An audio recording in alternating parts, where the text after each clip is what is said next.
আমরা যখন ব্রয়লারের পাখিটা আমাদের বাড়িতে আসবে তখন আমাকে বুঝতে হবে যে এটা অল ইন অল আউট সিস্টেমে করতে হবে। তার মানে সমস্তগুলো একসঙ্গে ঢুকবে, সমস্তগুলো একসঙ্গে বেরিয়ে যাবে।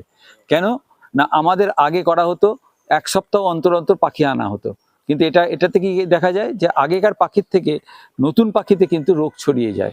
যার জন্য আমরা এখন বলেছি সব অল ইন একসঙ্গে ঢুকবে, একসঙ্গে বেরোবে। তাই যে ঘরটায় করা হবে সেই ঘরটার মাঝামাঝি একটা গোল করে একটা চিক গার্ড দিয়ে ঘিরে দিতে হবে।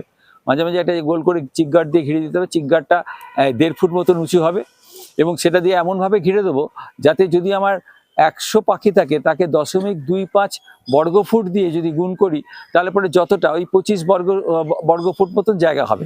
1000 করলে 1000, 1200 করলে 1200, যেরকম 0.25 বর্গফুট করে যদি আমি জায়গাটা করি, প্রথমত আমরা ওটা করব এবং নিচে লিটার দেব। লিটারের উপরে আমি একটা কিছু আবরণ দিয়ে দেবো, সেটা চটের বস্তা হতে পারে, এবং তার উপরে খবরের কাগজ মিশিয়ে দেবো।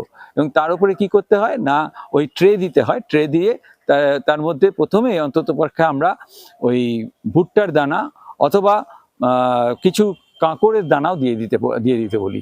তা এইটা খেলে পরে কি হয়, ওদের শরীরে একটা গিজার্ড আছে, এই গিজার্ডটা যেখানে যে পেশাই হয় ওটা চালু হয়ে যায়। এর পরপরই আমরা ওটা যখন খাওয়া এবং জলটা দিতে হবে। জলটা প্রথমে যে ভিতটা, অর্থাৎ প্রথম যখন আসছে তখন যে কাজটা, সে কাজটাকে না করলে এটা এত ভালোভাবে তৈরি হবে না। এইটুকুই আমার বক্তব্য ছিল। ধন্যবাদ।